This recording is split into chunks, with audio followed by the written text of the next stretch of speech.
If you've been wondering which decks to build or which decks are the best in Pokemon TCG Pocket, this is the video for you. My name is D-Free and I make a ton of content on the game, so make sure you subscribe, unlike 80% of viewers. So if you're joining that 20%, you're definitely here winning. So if it wasn't clear, 80% aren't subscribed. Again, join the 20. That being said, there was recently a tournament, and there's a ton of information as it pertains to it. 122 players competed in 6 Swiss rounds, leading into a top 16 cut. And these are the deck breakdowns that these people were using and the overall deck lists as well. So the first thing I've got to say is, I mean, it doesn't matter a ton what the best decks are, if I'm being honest, because there's no rank system in the game currently at the time of the recording. Also, the meta is constantly shifting and changing overall.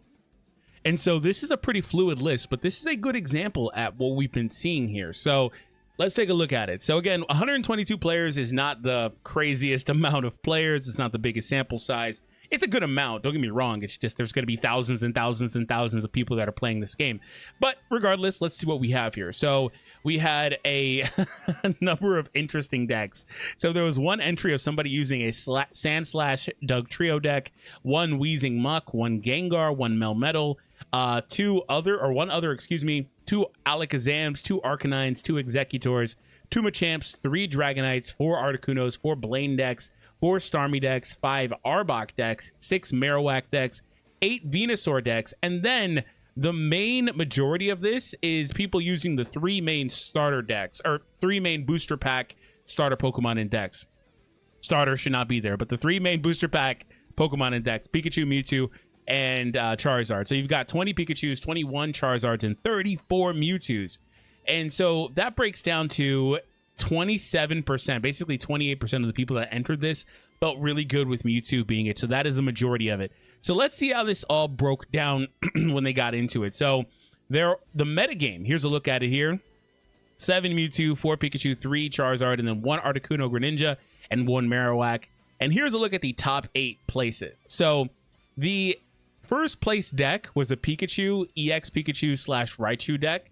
And I've got to say that I think that Pikachu / Zapdos EX, or whatever you want to do there, 2 Pikachus, 2 Zapdoses, or, you know, Raichu in this variant, Pikachu seems to be the most consistent deck in my opinion. And a lot of it too just comes down to what you prefer trying to play.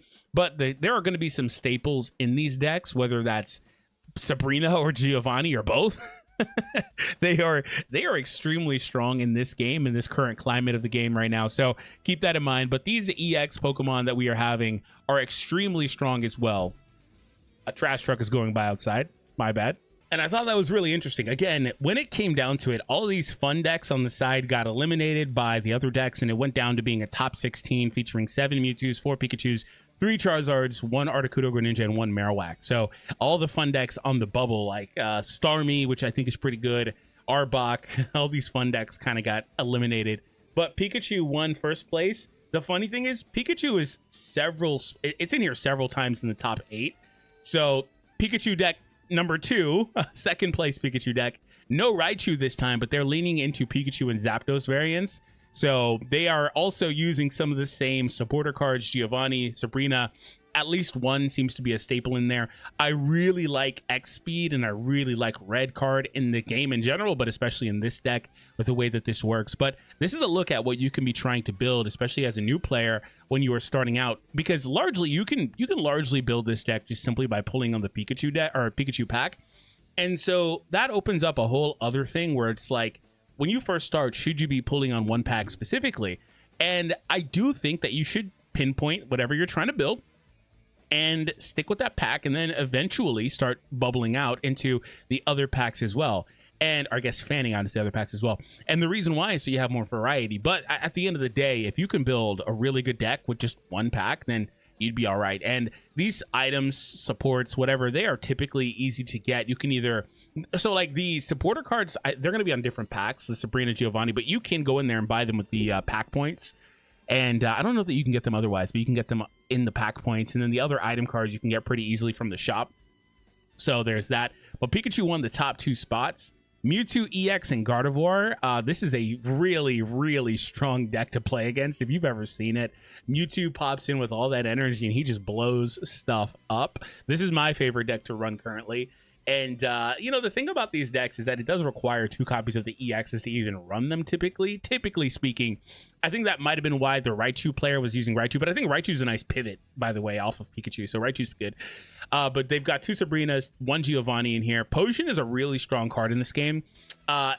Potion is really strong for the same reason Giovanni is strong, because in this game, when you've only got 3 points, right, that 10, or I guess 20 in the case of Potion, that minor difference, it makes a huge deal. Like, it makes a huge difference. I've had matches where I'm just stalling and trying to build something. I'm trying to do a fun deck, right? I'm trying to build something, and I am even power. Like, the opponent can't kill me because they leave me with 10 life, and, you know, they top deck a Giovanni and win the game. Like, that does matter, in which if I had a potion, that would have obviously helped me. And then red card Sabrina, these are cards that are control cards that are going to make it tougher on the opponent to set up what they're trying to set up in the first place. Red card is is like super oppressive. So your opponent shuffles their hand into their deck and draws 3 cards. That is a super oppressive card because screw whatever they had in terms of how many cards they had, whatever it is, you're just putting it all back, right? And another thing too is that I think what's also really interesting is that Pokeball is really good in this game too, because a lot of these decks, they're not using like evolution lines, so it's just a lot of basic Pokemon. And so Pokeball can find you your Zapdos, your Moltres if you're running the Charizard EX deck, as we'll see. So here's a 4th place deck, again another Pikachu Zapdos variant, and then they're using the Voltorb Electrode as well, and Electrode, excuse me, and then they have Zeep in here, which is fun. But you see the same supporters and item cards. Again, that's largely because also there's just not a huge variety of those types of cards in the game, but the ones that we do have are super strong. We had another Mewtwo deck here as well. So Mewtwo and Pikachu seem to have performed the best. There is one 6th place edgy deck here, Marowak EX / Sandslash here. So Marowak is a fun card because he can put out a lot, but it's by nature, it's an RNG dependent card and thus an RNG dependent deck. But Marowak's fun because he can put out a decent bit of damage. Flip 2 coins and the attack does 80 damage for each heads. And so Marowak can hit you pretty freaking hard. And I like Sandslash. It's a very quick, beefy Pokemon to put out there turn 2 or whatever, and sets up pretty easily. 70 damage. The Hitmonlee is an interesting one because Hitmonlee does no damage to the active, but he will do damage to the benched Pokemon. I think it's 30 damage to one random benched Pokemon. And so Hitmonlee can kind of like cleave somebody off as well. That's an interesting option. I also do like the fact that Hitmonlee and the others have different weaknesses, obviously. You got the Psychic and Grass, so if you wound up against somebody who was running a certain type, well, you can maybe just change your playstyle a little bit within reason, right? And then again, X Speed just constantly being a pivot option for a lot of these decks, just allowing you to cycle out one of your Pokemon pretty quickly is really, really awesome. And this deck doesn't have high retreat costs anyway, so he's basically getting those retreats for nothing. So very strong card in this deck. Mewtwo EX and Gardevoir again, so 3 of these. So it's Pikachu came out on top in the first 2 spots, but you can clearly see that those are the 2 best decks in the decks people are most confident and comfortable with, right? So yeah, that Hitmonlee, I talked about it being an interesting card. It's an interesting card to play in that Mewtwo matchup because you kind of don't want to play it because it's got the weakness, but it could potentially put a lot of pressure on that Gardevoir trying to set up if you get enough turns to attack it and get bites at the apple, right? So that's interesting. And then also Sabrina, right? Like Sabrina Hitmonlee could really help you knock out one of those Pokemon in that Mewtwo matchup. And here's our lone Charizard Moltres. So Charizard Moltres is a fun one. I just think that since Charizard has to go through the stage 2, what is it? Stage 2, whatever it's called, the second evolution, right? I think that slows this deck down just a little bit, right? I think that slows this one down in comparison to the other ones, and that's why I think the Pikachu is so consistent. In my opinion, he comes out and he just starts doing damage, right? But when Charizard gets out there, and then also Charizard, he's one-shotting basically everything in the game with Crimson Storm, but he does drop 2 energies off. Now, Moltres, this deck just flat out doesn't work, in my opinion, without Moltres. Moltres is a battery, and it's similar to Gardevoir. You just kind of need the batteries for these decks if they have them.